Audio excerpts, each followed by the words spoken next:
The long-awaited Ena5 follows up undoubtedly the most internet-breaking event story Project SEKAI has ever had in Mizu 5, leading to an insane build-up of anticipation in just the month between the stories. With the devastation caused by the previous event, Ena5 has a massive void to fill, so just how good a job did it do? Has it healed those wounds effectively enough? And more importantly, how did it do it? Man, do I have some things to say as we jump into overanalyzing the event known as Ena5, or officially, With Our Wounded Hands. Obligatory spoiler warning for Night Court at 25 event up to the Ena5 story, including the event story itself, so I highly recommend reading it when you can, and before the overanalysis begins. That said, if you read it last year on JP and skipped it this time around, here's a very quick summary for you. The story itself is quite straightforward actually, and breaks into action very quickly off the back of the events of Whither This Path of Thorns episode 8. Though there's a quick reprieve of Ena trying to complete her art assignments, she cannot focus at all with Mizuki on her mind, and avoids bringing up what happened to Kanade and Mafuyu on Night Court, who are currently none the wiser.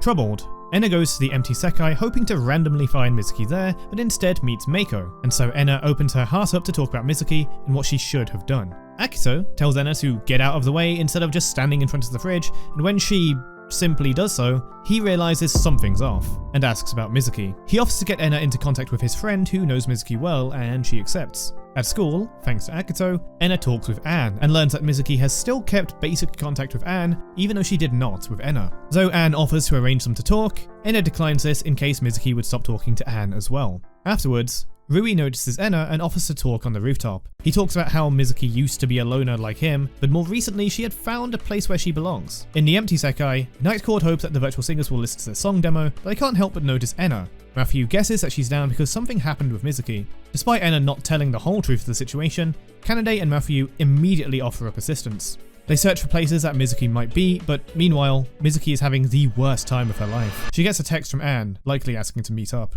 Ena waits at the school, hoping Mizuki will appear for her supplementary classes because she's been missing school days, and gets a notification on her phone, and immediately asks Mafuyu and Kanade to keep watch at the school for Mizuki while she runs off to where she might be. Mizuki, once again almost throwing up at the idea that Ena might be at school, decides halfway there to stop and gravitates towards the shop, Dear Ribbon. There, she is anticipated and caught by Ena, even physically. In a visceral reaction, Mizuki shakes Ena off, practically violently, and runs away. This time, Ena does not let Mizuki escape. When Mizuki feels she's lost Ena, MEIKO takes action, telling her she can run, but this could be her last chance to talk to Night Court. Ena and Mizuki meet again, and instead of overthinking what to say, what might hurt Mizuki, or what might be right, Ena spills her raw, unfiltered feelings to Mizuki. No matter what Mizuki warns Ena about, fights back with, or tries to suggest, Ena's passion wins out until Mizuki finally yields and admits she wants to stay with Night Court. However, storytelling is not limited to the story, especially not with this event, so let's start off by analysing the card arts. The Untrained cards are well utilised in the event story, and 3 of them appear at major points in episode 8 specifically. There is a bonus Kanade freestyle that doesn't make an appearance because her and Mafuyu are a lot less involved in this plotline. The trained card arts largely revolve around Sakura trees, and if you take colours that represent Mizuki and Ena, you get the pink and brown of those cherry blossom trees. Cherry blossoms symbolise new beginnings, spring, and hope. Though the most unanimous symbolism of the Sakura is its very short bloom. They signify the fleeting nature of life and beauty, and so Japanese people take the time to appreciate their short-lived brilliance with hanami, the flower viewing tradition where people gather with their families and loved ones to view or relax under the Sakura trees and watch them in bloom. To do so is to appreciate the here and now, the present, and serves as a powerful reminder of how nothing lasts forever, and to cherish every moment. In this case, while yes, there are beautiful blooming Sakura trees prime for flower viewing, bear that in mind when I ask the question, what are these two looking at? Amidst all of these brilliant cherry blossoms, Ena's eyes are locked solely onto Mizuki, holding out her hand. With the symbolism of the cherry blossoms in mind, Ena is reaching out and offering new beginnings and new hope towards Mizuki, whose face says it all. Finally, well and truly accepted by Ena, she can place her whole self and trust with her as she had been so afraid to do so before, and in turn, with Night Court at 25. These trained cards are mostly themed around the cherry blossom flowers, so there's mostly only one flower to analyse, unlike a certain other event. But there is also Kanade's card, featuring these 6-petal white flowers. The 2 kinds of flowers that came up on my search begin with the Japanese skeleton flower, which appears translucent when it's wet. It symbolizes the beauty and complexity of the natural world, and through its ability to turn transparent in the rain, also symbolizes resilience and adaptability, as well as fleeting beauty. That short-lived fleeting beauty is well in line with the cherry blossom symbolism. Again, we'll get to it when we reach episode 8 of the event story. In the card art, these flowers are not translucent though, suggesting that it hasn't been raining, like an inverse prophetic fallacy, and more metaphorically, suggesting now that this Mizuki story has reached its end, there's no more need for tears. Not only that, but skeleton flowers thrive in partial to full shade, away from the strong sun. Kande's card is also the only trained card art to show the night sky. You know what else is a dark, shady environment away from the sun, where certain night owls thrive at work? 25 o'clock. The second flower I found were these Arabian starflowers, or Ornithogalum arabicum, also known as the Star of Bethlehem flower. It symbolizes purity, hope, and happiness, and has its associations with the Bible. Hope and happiness should be rather self-explanatory, but purity and holiness can be associated with both Ena and Kanade, who have, at different times, been a kind of savior to Mizuki. Additionally, the Ornithogalum is an ideal choice for a romantic bouquet, so while I'll say that their relationship absolutely can be platonic, I mean, like, when you put the cards side by side like this, the Sakura tree branches form a heart-shaped wreath around them. This is the most beautiful thing I've ever seen. There's a little bit more to the cherry blossom symbolism that will play out during the story, so I'll talk about it when we get to episode 8. Looking at the dresses for a moment, Ena and Mizuki have this design on their collars that quite resemble butterflies. Butterflies are known to metamorph from caterpillars, going from this goofy little worm to a creature of fleeting, supreme beauty. Though the fleeting part adds to the same sentiment about sakura blooms and skeleton flowers, and I'll again add to that in episode 8, the butterfly serves as an antithesis of Baka no Hana. Baka no Hana's lyrics, "I'm just like a monstrous flower that bloomed too soon," focus on the ugliness of transformation. Like Ena and Nightcord wouldn't be able to bear looking at Mizuki from then on. But these butterflies show a transformation to something so beautiful that they wouldn't be able to look away. While Ena and Mizuki are having eyes only for each other, we also have MEIKO's trained card. She is admiring the flowers of the Sakura trees. Where Ena and Mizuki have their own metaphorical flower viewing, MEIKO engages in the more standard Hanami by actually looking at the cherry blossoms. And so, her card is her observing the hope and the new beginnings blooming here in the event story, but a little less directly than those two are. Observing from a distance is kinda her thing. Or is it? Hey! This same flower viewing symbolism can apply to Kanade as well. All of the characters wearing these cherry blossoms in their hair symbolizes a new beginning and hope for all of them, moving forward together with Mizuki after all that has happened, where she can truly be herself and arguably, even if only a little, be saved. Looking at the card names, Kande's card name, In the Dark, and Mafuyu's Delayed Reunion both simply refer to them not knowing anything about what's happened between Ena and Mizuki for the entire event story, only learning in the Part 2 Kanade side story. MEIKO's card name, What I Have to Do, refers to her usual lack of action, how she's always kept her distance and insisted that she will only observe since all the way back in the IDSmile event, Secret Distance, and how she finally breaks that rule out of sheer need, concern, and emotion to try and convince Mizuki to stop running and talk to Ena. Mizuki's card name, Cascading Feelings, is quite straightforward with episode 8 and the Untrained card art. Cascading means like the quick falling or flowing of water, like a waterfall, and a cascade is a small waterfall. And finally, Ena's card is What Wounds Can't Break, which is in reference to both this event story's title and the previous event story's title, as no matter what thorns lie in Ena's way, her renewed determination to reach and bring Mizuki back couldn't be stopped by any amount of pain or thorns or any of Mizuki's warnings. Next, we have the song Yoka Ni Mitorete, or Admiring the Late Blooming Cherry Blossoms. It has 2 MVs to look at, so we might be here for a while. The song is fairly straightforward with its lyrics, like how straightforward Ena is during the confrontation in episode 8, but this is undeniably a love song.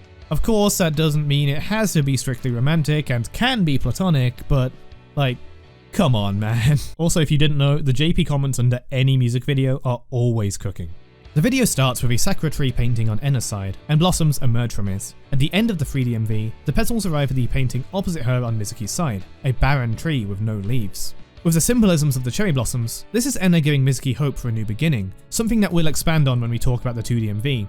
This also means that while Ena had hope that she could fight for and reach Mizuki, by the end of Whither This Path of Thorns and the beginning of With Our Wounded Hands, Mizuki, like this bare tree, has lost all hope. Starting over seemed impossible, and from Mizuki's perspective, She lost all beauty as well.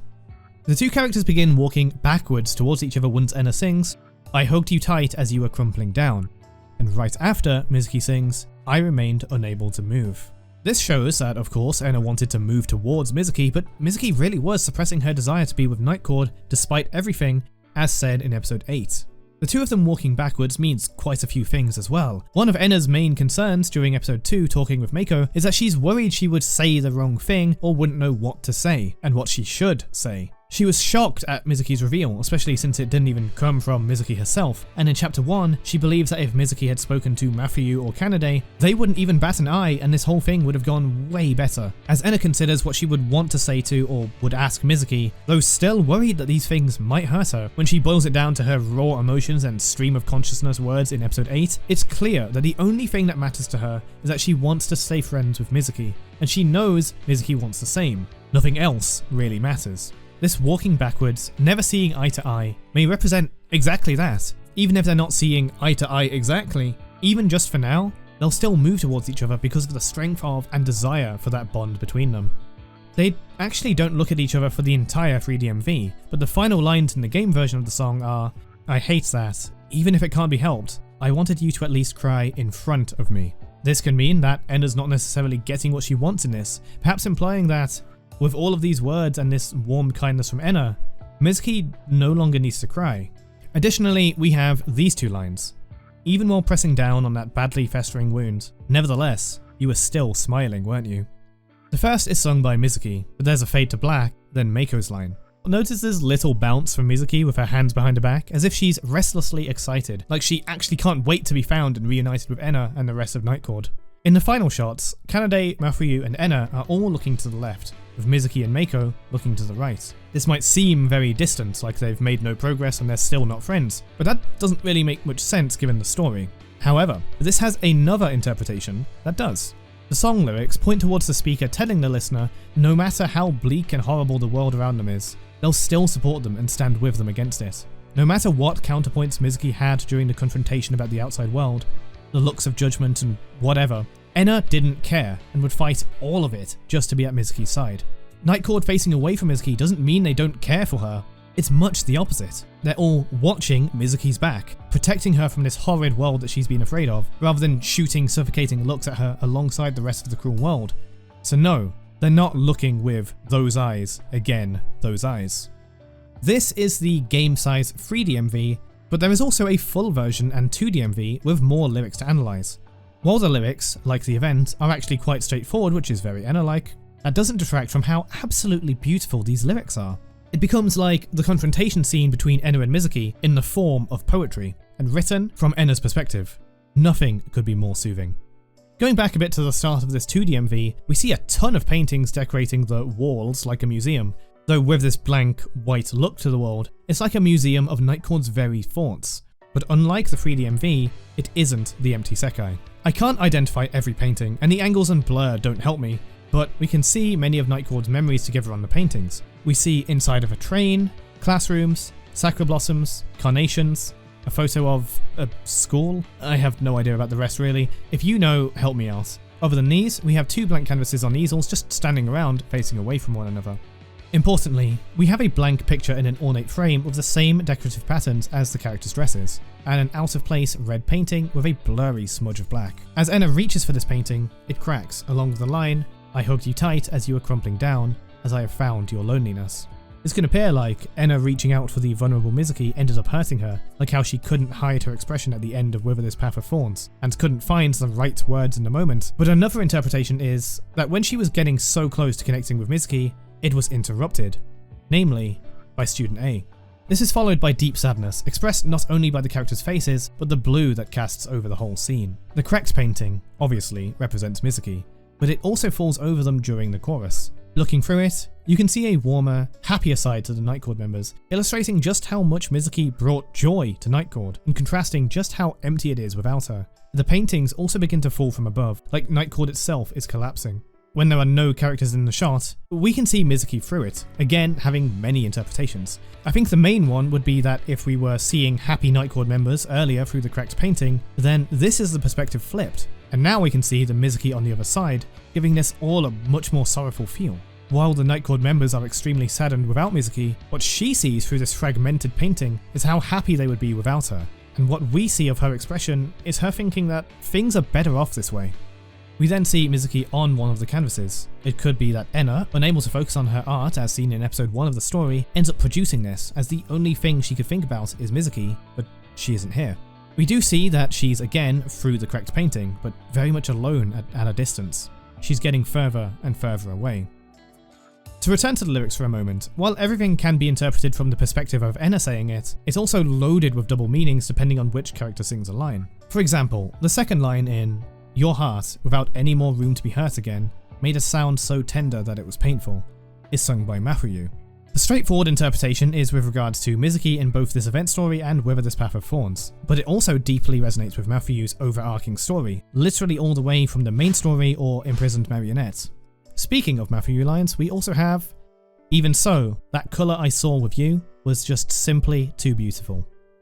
Again, the straightforward interpretation is Ena and Night Court enjoying their memories and times of Mizuki so much that they couldn't possibly leave her behind in this broken world. But the Mafuyu interpretation harkens back to how her worldview was incredibly limited from the beginning of the Sekai story, and Mizuki was a massive driving force in getting Night Court out together to make those precious memories. While there are multiple examples, the one that sticks out the most is seeing that cherry blossom tree together on Mizuki's idea, and one of the first times we see Mafuyu's heart being moved. The 2DMV adds to this as well by showing a painting of a cherry blossom tree with these lines. What follows is probably the most beautiful bridge I've ever heard. I'd love to let it speak for itself, but I'm pretty sure I'd be a bit too much to claim fair use. The first lines of, "We who have forgotten how to walk. How far can we go like this, I wonder?"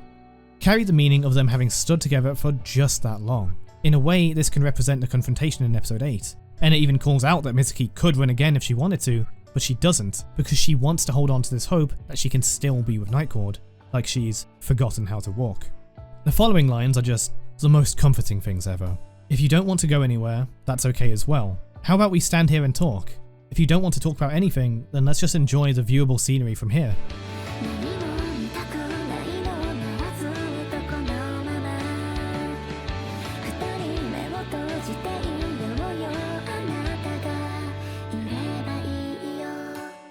I don't think I really need to explain the sentiment here, which is kind of on theme for it, to be honest. Anything the listener wants to do is fine with the singer, even if it's nothing, because all that really matters is that they're together. This is Ena's emotion from chapter 8, condensed down and put in the most gentle, loving way imaginable. The lyrics of "just staying like this" are also a callback to IDSmile's lyrics, "Hey, could we stay like this, just like this?" like in response. Additionally, while the second verse part of the 2DMV remains sad and blue, when these heartful words are being sung, the warm orange colour returns. The upward pan stopping at the cracked painting shows Ena looking for Mizuki and finding her in there, readying herself to go after her, but more importantly, tell her what she needs to. This mirrors what is actually happening in the story, just a lot softer. Also, it can be a little bit hard to tell since everything in this world is white. The paintings are now all on the floor, as if Ena spent her time crawling amongst them, searching each one by one till she found Mizuki. This is aided by how close to the floor this shot of her rushing into a sprint seems to start.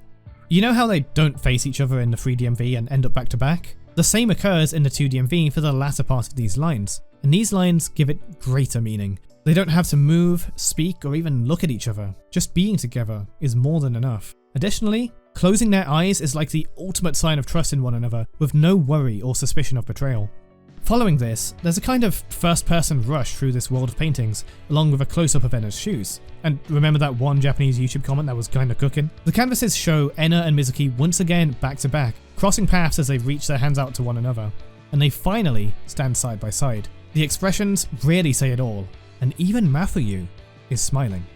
Once they connect, all of the paintings on the floor start floating upwards. Like now with Mizuki, the world of Night Court can be complete again and begin to heal. The cracked painting turns to white, and as we look inside it, we see all of Night Court together in a healing world. But it's not just a cracked painting. All of the paintings in this world return to their places on the wall, entirely blank. This fits with the cherry blossom theme and symbolism of new beginnings. Night Court isn't Night Court without Mizuki, and they're more than happy for them all to try to start over, now without guilt. The butterfly framed painting appears again, now showing the illustrations of Mizuki and Ena together. With one last look at the lyrics, though as mentioned they're quite straightforward in terms of what events they represent, the final chorus has a lot of specific word choice that conveys intimate, deliberate meanings. Even this terribly bleary, cloudy sky seemed so clear that it was painful. The rest of the world seeming clear now that they're together is a positive thing, but being so much so that it's painful shows Mizuki's innate distrust and vulnerability, how she never let anyone in all throughout the story, and finally trying to do that is just painful, and it shows that now she's willing to go through with it. If our hearts get so close that they make a sound, they will overlap together. As we keep going forward in this broken world, nevertheless, we are now breathing together. This adds to that in such a beautiful way, since Mizuki kept everyone at a distance for so long, but is now allowing Ena and Nightcord close enough that their hearts can beat together as they stand against and walk through this broken, bleary world.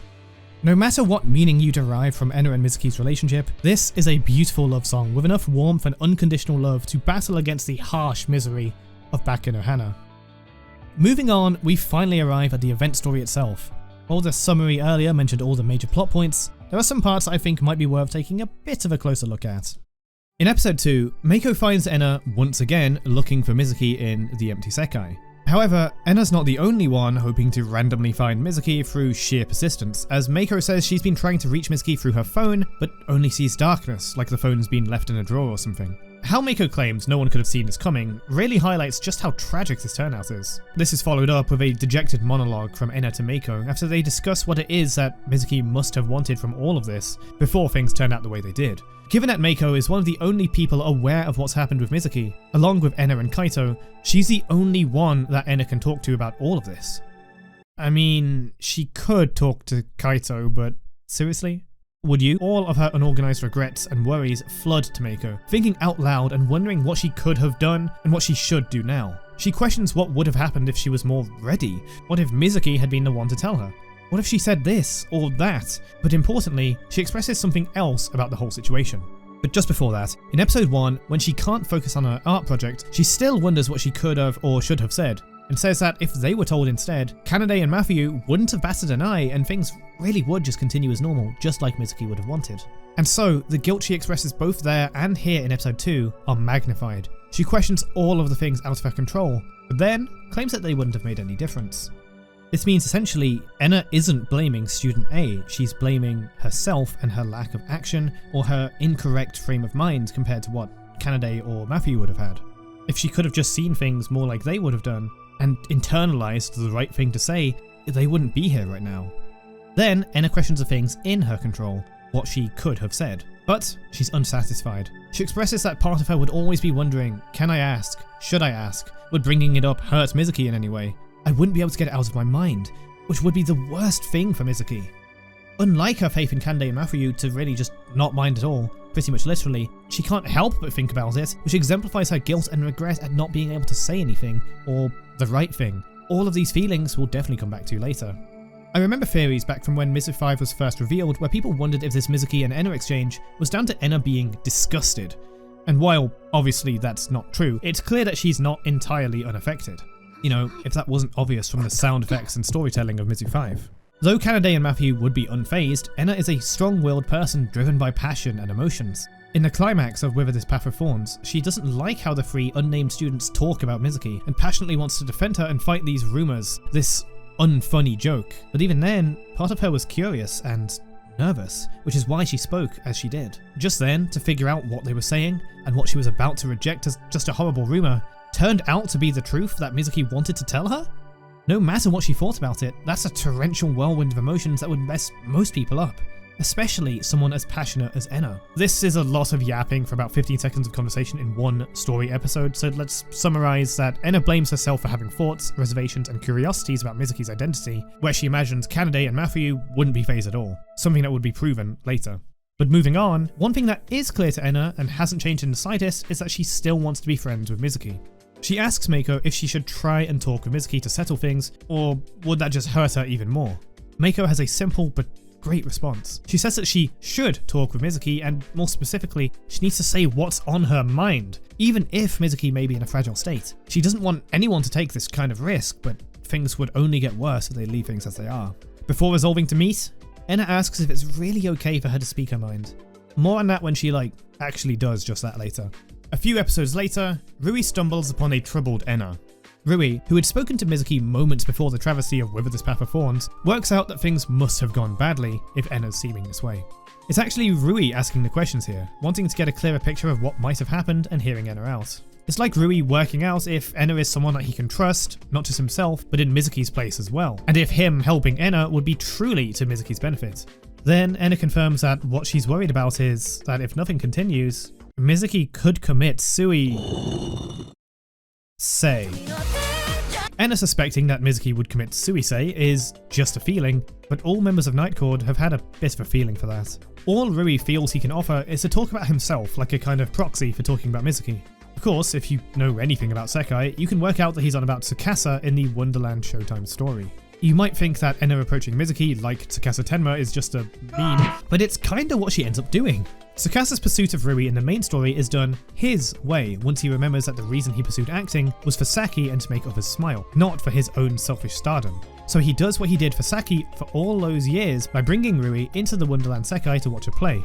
Now, Ena is not about to drag Mizuki into the empty Sekai and start painting. Or is she? But ultimately ends up disregarding a lot of her other thoughts and just going with pure feeling and emotion during the confrontation, which is what she's always done, even during the flashbacks in And Now I Wear This Ribbon. This connection is also mentioned explicitly in Mizuki's 4-star Part 1 side story. This talk of Tsukasa has also made me realise something about Whither this Path of Thorns that I missed before, but is relevant here. You remember how they watch a play put on by Tsukasa's class where he shoots to and through the moon? The play is absurd, as with most school plays involving Tsukasa or Rui, but when they propel Dr. Tenma to the moon, somehow he collides with and shoots through the moon head first. Matthew makes sure to mention that the moon has a face on it. This is all we're given as to the plot of the play, and though it seems ridiculous, as Ena thinks it is too, Matthew says it's true to the original film. What I found is a 1902 French film named A Trip to the Moon, where a group of astronomers travel to the moon in a cannon-propelled capsule. Cannon-propelled sounds like what Tsukasa did here, give or take the capsule, and the moon does have a face on it. Now, because this is overanalyzing, the movie has the astronomers land amongst the Selenites who inhabit the moon, and they return to Earth with one they've captured. Going to the moon is not exactly a simple task. It seemed impossible before anyone actually did it, and even Ena watching this play finds it ridiculous. However, Tsukasa did reach the moon through fairly ridiculous methods, and I don't mean the play, I mean when he reached Rui in the Wonder Show story. Yes, I'm implying that Tsukasa and Rui's silly class performance foreshadows both Mizu5 and Ena5. Tsukasa was able to reach the moon, and with Rui putting forward his own experience in Ena5, Ena can also reach her own moon. And though not with a literal cannon, she will be using explosive energies of sorts when she finally gets to talk with Mizuki. I know it'd be weird to reference something so comparatively modern, but another iconic moon with a face is from the video game The Legend of Zelda: Majora's Mask. In this game, the protagonist, Link, journeys to the moon with its iconic spooky face in order to defeat the Majora's Mask itself, which is, at the command of the Skull Kid, bringing the moon down to crash into the Earth and destroy the world. The comparison here is that Tsukasa destroying the moon rather than exploring it would be like saving Termina in that Zelda game, and would be saving the world.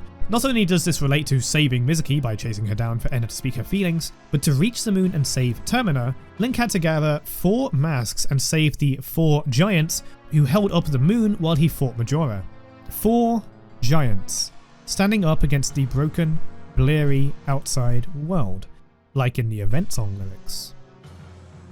Okay, what I've just said is completely insane. Let's move on. Back to the conversation, Rui begins to reveal that Mizuki would have severed all ties with anyone who tried to help. This shows that the aftermath of Mizu5 is causing Mizuki to revert to her old self, and it teaches Ena how alone Mizuki had been, just as the event song references with its lyrics. I hugged you tight as you were crumpling down, as I have found your loneliness.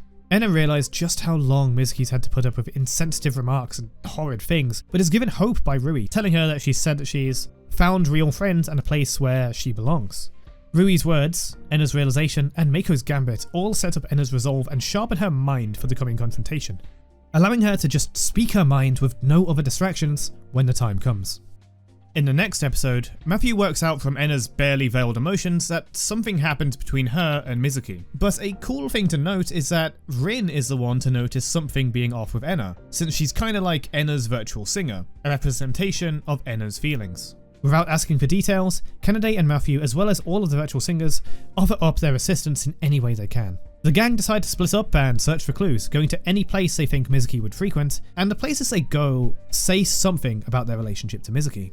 Kanade checks the sewing lounge. Not only does Kanade know Mizuki quite likes clothes and making them, going all the way back to their area conversation where Mizuki wants to dress Kanade up, but also shows Kanade relating her own pain to Mizuki's. When Kanade was overcome with despair, she buried herself in composing music, so she would think that if Mizuki is in absolute despair, she might also bury herself in a creative process, like sewing. Mafuyu goes to Kamiyama because Mizuki is a student and therefore goes to school.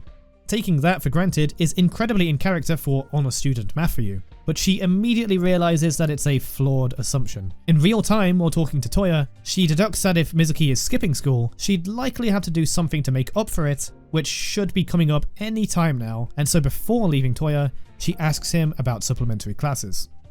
Ena, easily the closest to Mizuki, bets on Mizuki's passions, checking the shop Dear Ribbon, which just had a new release. Though she's pretty secure in her guess, and even if Mizuki hasn't turned up yet, she's absolutely sure she still could in the evening. And what do you know? In the next episode, we get an implied first-person perspective from Mizuki. You'd probably assume she's at her desk or bed rather than sitting by the door as this shot would imply, but that's visual novels for you. It's still a cool effect. Instead of sewing, Mizuki's been buried in binging anime while paying little attention or mind, like trying to numb herself to the feelings she has. She admits she has no reason to keep on living, but doesn't have the courage to commit suicide. We see that Anne sends Mizuki a message, and though we don't know what it is specifically, it's probably about supplementary classes or generally checking in on her, given Anne's conversation with Ena. Also notice this sound effect before she picks up her phone, implying it's buried in mess. MEIKO does manage to talk to Mizuki, and says that everyone is waiting for her in the empty Sekai. Mizuki simply mutters that she knows, but she can't. She can't face them anymore, freezing up before the very idea of seeing those eyes. The idea of having them treat her differently now compared to before. With Mafuyu and Kanade watching the gates and Ena camping outside the classroom, they wait for Mizuki. I know this is an Ena event focused on her and Mizuki, but this line from Mafuyu is awesome. 真冬も学校サボらせちゃってごめん。別にこっちの方が大事だから。そっか。ありがとう。Really now? Honor student Mafuyu spends a few months at Kanades and all of a sudden her weird music circle friends are more important than school, huh?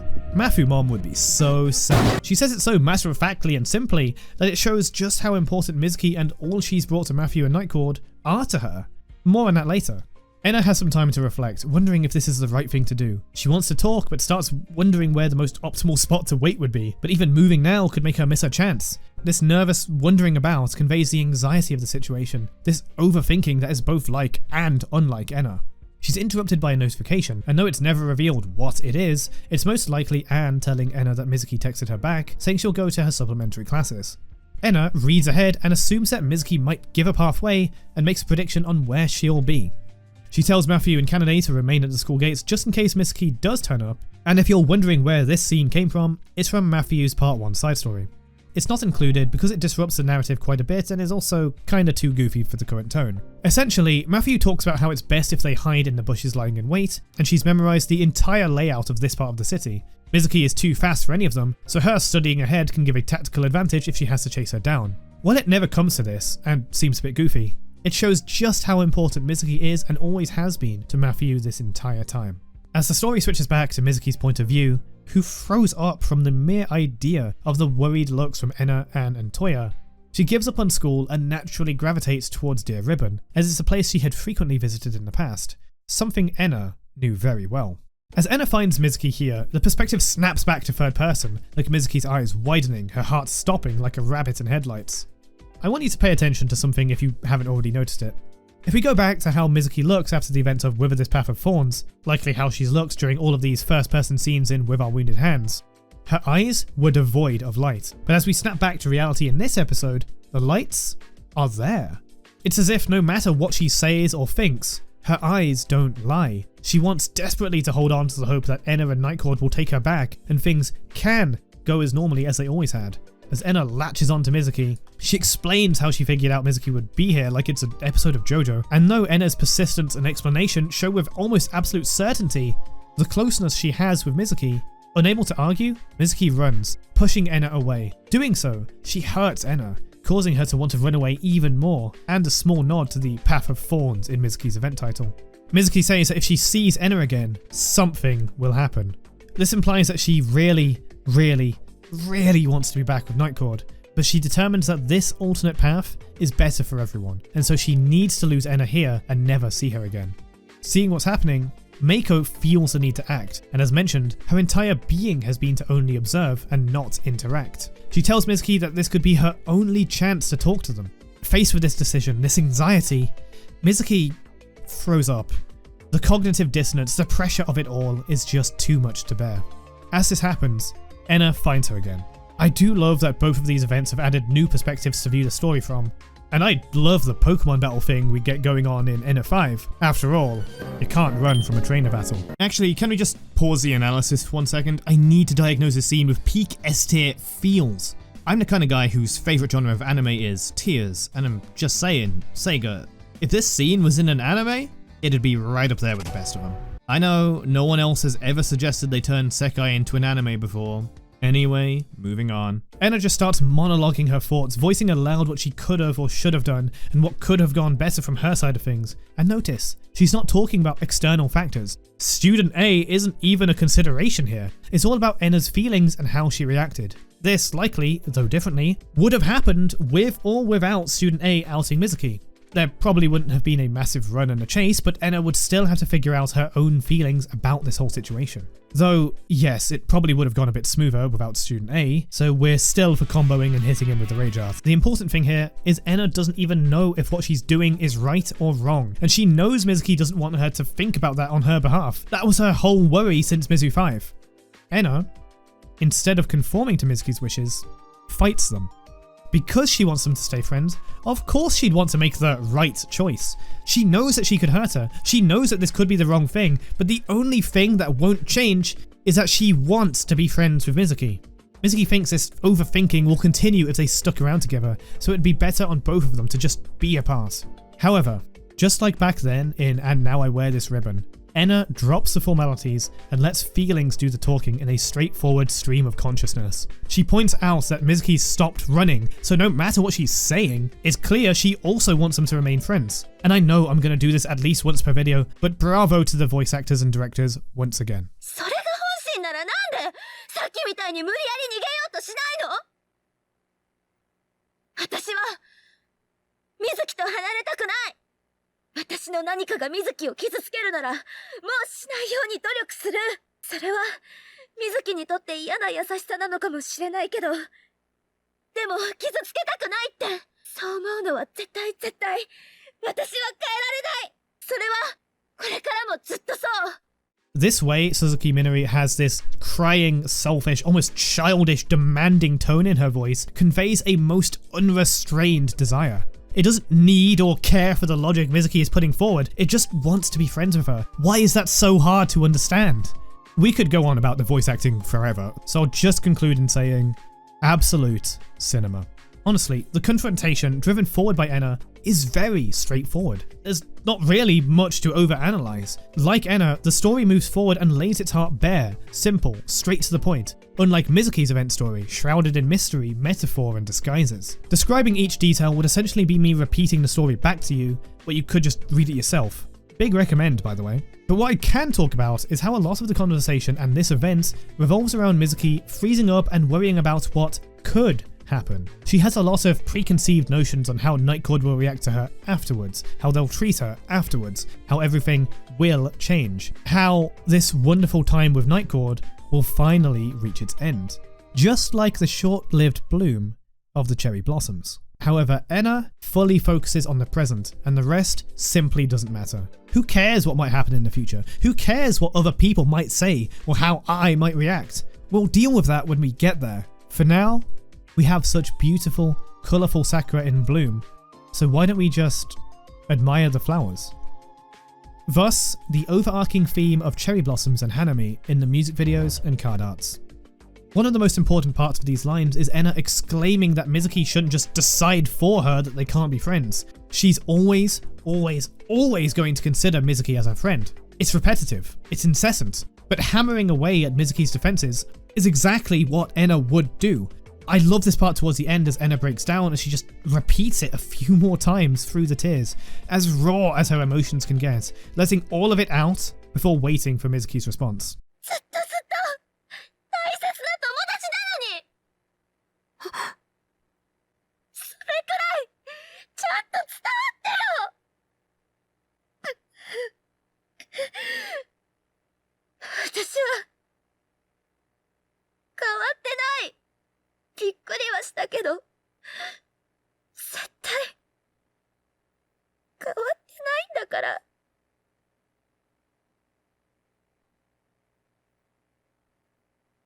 Her final message is a sarcastic challenge. With all that's been said, she says, 話したかったことはこれだけ。それでも行くなら、私はもう止めない。きっとその方が、Mizukiにとって幸せなんだろうから。It does work, and Mizuki finally yields, letting Ena in and asking what she can do. And instead of insisting that they can't be friends, she asks if it's really okay for them to be together. And finally, I can talk about the music that kicks in along with the Mizuki card art. As of writing this, there is no Sekai BGM Volume 5, so we don't know what this music is called. If I had to guess, it's called Healing Pain or something like that. It's light and gentle, and the instrumentation is all acoustic. Or since playing acoustic instruments, you get the point. In direct contrast to the digitized, otherworldly feelings played in Mizu 5's Unbearable Pain.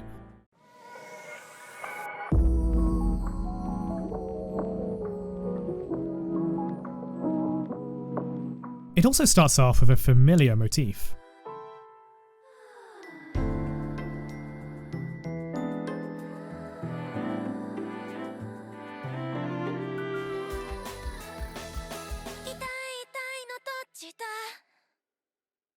The melody is from the end of a chorus and the end of the song, with the lyrics, "Would it hurt or would I want to stay?" This lyric is exactly the choice Mizuki has been facing this whole time, and specifically right here. Should she choose to keep feeling pain for everyone else's benefit, or should she stay? If you're thinking that question makes no sense, you're just like Ena, who says exactly that.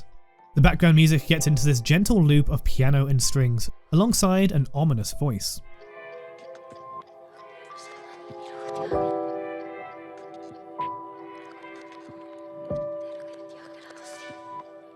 These are reversed voice lines from Mizuki, revoiced in a whisper.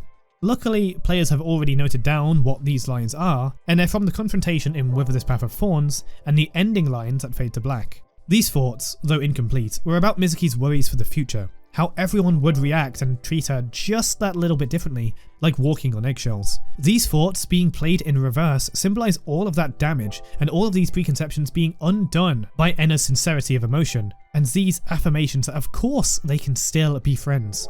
Genuine, real, sincere friends. This music loops all the way up until you advance to the next card art, Ena's.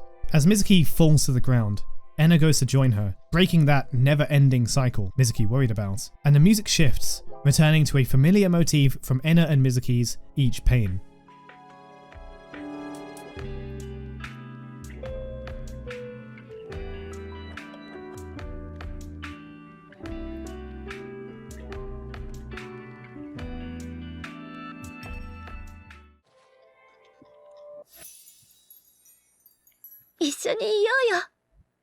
Mizuki. ニ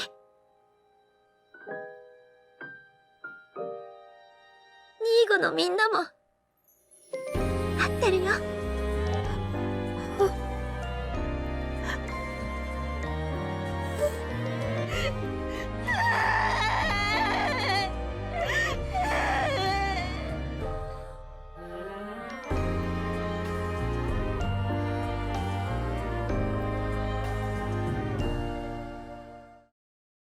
The melody doesn't get cut off, remixed, distorted, or sampled. The piano phrases can complete, unlike with Unbearable Pain.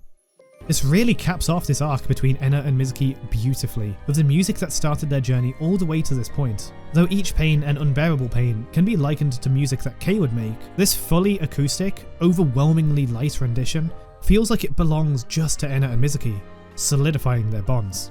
As Mizuki asks if it's really okay for her to be back, if it's okay to be scared, if it's okay to run, and if it's okay to just feel like she belongs somewhere.